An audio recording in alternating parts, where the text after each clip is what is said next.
KBS 김명수 PD인데요. 뭘? KBS 김명수 PD입니다. KBS가 또 여기까지 왜 왔어? 그 개헌 문건 당시 2017년도에 보고 받으신 적 있으시죠? 그런 평화로운 촛불 시민한테 왜 탱크와 군대로 그런 적이 없어요, 내가. 선택하는 신한은행 채용 비리와 관련해서 의원님의 메모가 재판 판결에서도 인용되었습니다. 신한은행에 해명을 좀 부탁드리겠습니다. 신한은행에 확인해 보세요. 5.18 때 이제 북한군이 개입했다고 주장을 하시는 건가요? 가짜 뉴스라고 보세요?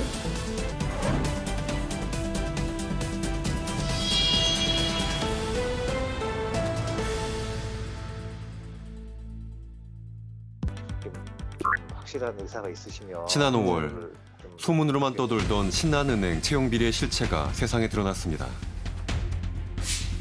우리는 신한은행 내부 문건과 검찰 공소장을 입수했습니다. 문건을 바탕으로 누가 어떤 경로로 청탁을 했는지 관계도를 그려보자. 은행과 그 은행을 감독해야 할 금융감독원, 전 장관, 일부 국회의원까지 정관계 고위 인사들이 촘촘하게 얽혀 있었습니다. 가장 공정해야 할 공채 과정에서 이루어진 부정과 반칙. 면접에서 혹평을 받은 한 지원자.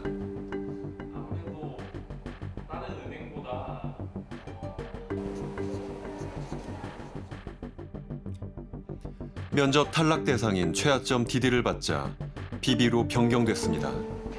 또 다른 지원자는 1차 면접 적성 검사에서 불합격 등급을 받자 조를 바꿔 면접을 통과했습니다. 문건에 등장하는 지원자들은 방송 당시에도 신한은행에 다니고 있었습니다. 큰아버님이 재경부 장관님이시잖아요. 네, 맞아요. 예. 혹시 정성익 의원 아시나요? 네. 아, 김영기 의원님도 아시나요? 검찰 공소장에 적시된 청탁자들을 직접 만나보기로 했습니다. 금감원 간부들이 청탁했다는 지원자는 이규성 전 재경부 장관의 조카.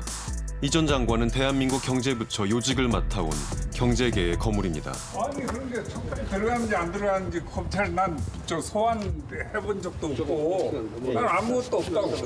금감원에 계시는 여기 이재 씨나 이런 분들 전혀 모르요. 전혀 말도리가 없는 사람들이야. 그런 사람들은 네. 내가 어떻게 알아 그 사람들을.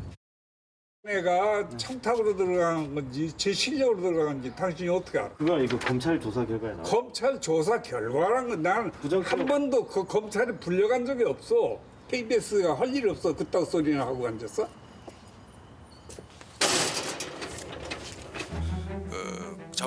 김재경 전 의원은 한 신문사 사주의 자녀를 청탁한 의혹을 받고 있습니다. PF는 금융 추력자로. 전혀 모르지 내가 그렇게 알면은 검찰이 나를 그대로 죽겠어.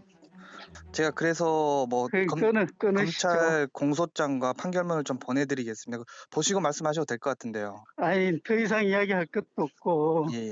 내가 이야기한 건 딱 그대로고 더 이상 전화하거나 통화할 이유도 없을 것 같아. 자신의 지역구 구의원 자녀를 청탁했다는 의혹을 받고 있는 김용주 의원. 인터뷰를 요청했습니다. 제가 질문지만 먼저 좀. 저희가 뭐 받으면 뭘 답을 해야 될 책임이 생기기 때문에 그렇게 안 하겠습니다. 질문지도 못 받으세요? 예. 고용노동부 장관까지 지낸 김용주 의원. 직접 만나서 해명을 들어보고 싶었습니다.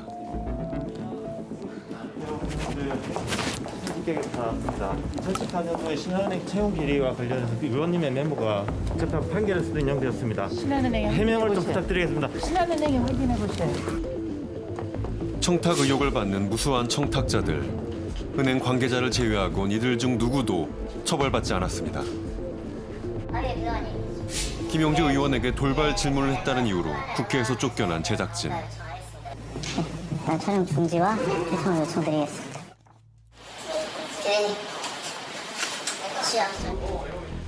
시사 직격의 국회 출입이 2달간 제한됐습니다.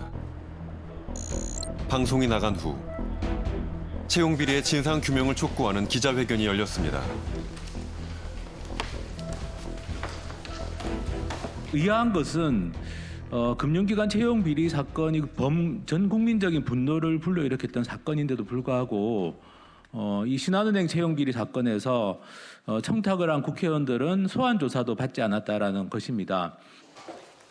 부정 청탁은 신뢰와 공정을 잃은 우리 사회의 불행입니다. 청탁자 처벌 법안은 그래서 꼭 필요합니다. 신한은행 채용 비리를 보도한 KBS 시사 직격팀은 해당 프로그램을 촬영하던 중 6월 말까지 국회 출입을 제한당하는 경우가 발생했습니다. 대체 무슨 이유였을까요? 이런 내용을 취재하는 과정이 국회의원들에게는 불편할 수도 있다고 생각합니다. 하지만 그 불편함보다 국민들의 알 권리가 더 중요하다고 생각합니다. 국회의원들은 과연 누구를 위해 존재하는 건지 한번 생각해봤으면 좋겠습니다. 올봄 전 국민을 충격에 몰아넣은 사건이 있었습니다. 음란물 유포 혐의 인정하십니까? 텔레그램이라는 메신저 프로그램을 통해 성착취 동영상을 제작하고 유포한 일명 N번방 사건. 우리는 피해자들의 목소리를 통해 사건의 실체에 접근했습니다. 아까처럼 처음에 스폰 알바라고 하고 있는데 관심 있으면 연락을 달라 해서 그냥 자기는 만남이 아니고 온라인에서 영상통화, 사진, 동영상 공유, 그냥 말 이런 게 상대만 돼주면 자기는 월 400을 주겠다. 피해자들의 어려운 경제 사정을 노린 가해자들은 돈과 선물로 유혹해 사진을 받아내고 신상 정보까지 캐고 나면 돌변하기 시작합니다. 너한테 선물 준다고 갑자기 아이폰 XR 사진들 같은 거를 갑자기 쫙 보여주는 거예요. 그래서 주소를 보냈죠. 근데 이걸 번호를 적어야 된다고 번호를 그냥 알려달래요. 그래서 그때 번호도 알려줬죠. 영상을 보내달래요. 제 학교에서 공부를 하고 있는데 3개 알림이 오는 거예요. 이제 딸감 다 보았네. 나 이제 들어간다. 수고해. 네 영상 개인정보 다 유포할 거니까 알아서 해. 알몸 사진을 요구하고 가학적인 영상을 찍게도 만듭니다. 그야말로 노예화하는 겁니다. 이렇게 만들어진 동영상이 N번방에 뿌려졌고 수만 명이 즐겼습니다. 하지만 우리 사회는 디지털 성범죄의 심각성을 알지 못하고 있었습니다.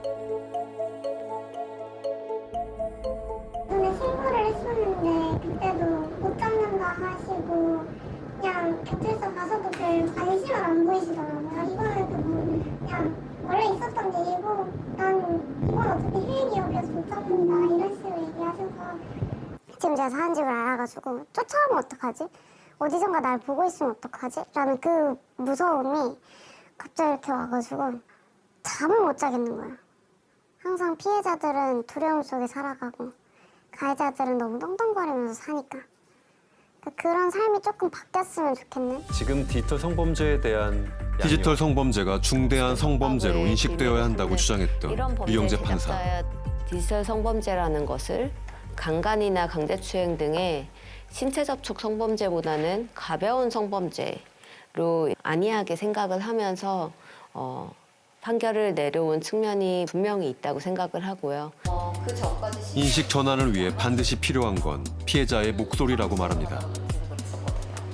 어쨌든 N번방에 대해서 모두가 다 분노를 했지만 그러면서 사실 피해자들이 소비되는 측면이 없지 않아 있었거든요. 와, 이렇게까지 선정적이고 이렇게까지 끔찍한 범죄야. 그러면 이 피해자들에 대해서의 시선은 과연 따뜻할까? 그러면서 시사직격이 그렇게 선정적이진 않았잖아요, 내용이. 저는 오히려 그게 좋았다고 생각을 해요.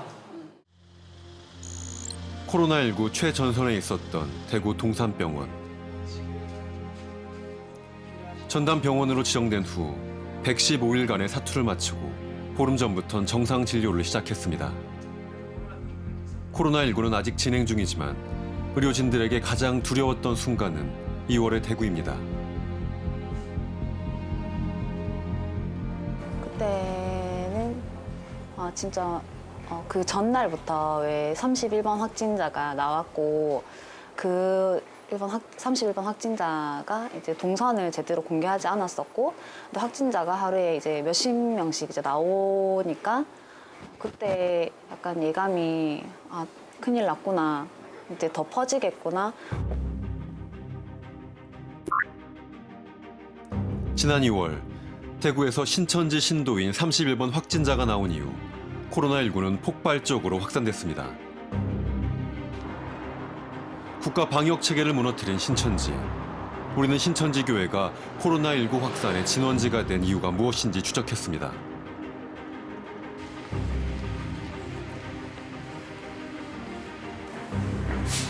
그 배경에는 신천지임을 숨긴 위장교회, 떴다 방식의 성경 모임 등 독특한 신천지만의 포교 방식이 있었습니다.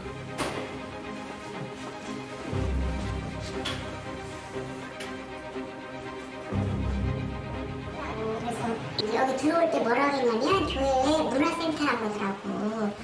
거기서 막 학습 같은 것도 하고 그러더라고. 예배도 보고. 난 그런 건 줄 알았지. 신천지처럼 전혀 몰랐어. 오는 연령대는 몇 살? 애들이 많았어요. 그 중고등학생들. 어른들도 있었고. 신천지 신도들은 합숙을 하며 지내기도 합니다. 밀접하게 접촉한 그 사람이랑 같이 있었던 거예요. 토요일 날 10시 4분이요.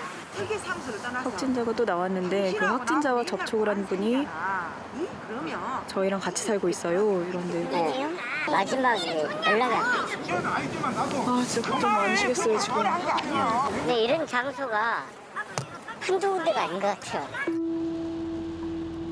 아버지는 우리에게 아들을 구해달라고 했습니다. 신천지에 빠진 아들이 코로나19 확진자와 접촉한 사람과 함께 살고 있다는 겁니다.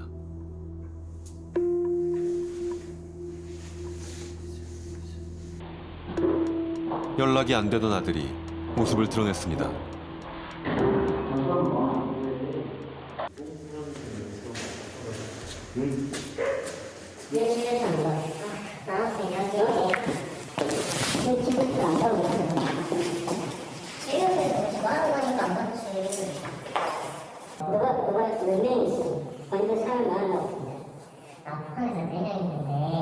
지금 괜찮으신 거예요? 네, 괜찮습니다.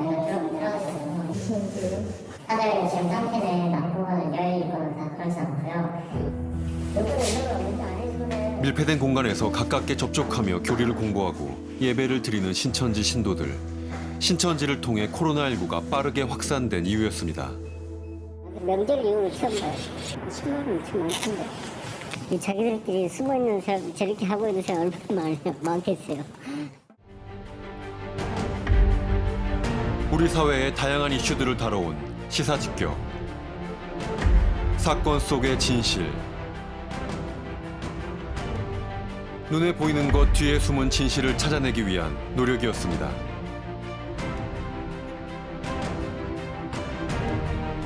공영방송 탐사 보도 프로그램으로서의 감시와 비판을 멈추지 않겠습니다. 진실을 향해 직격하겠습니다.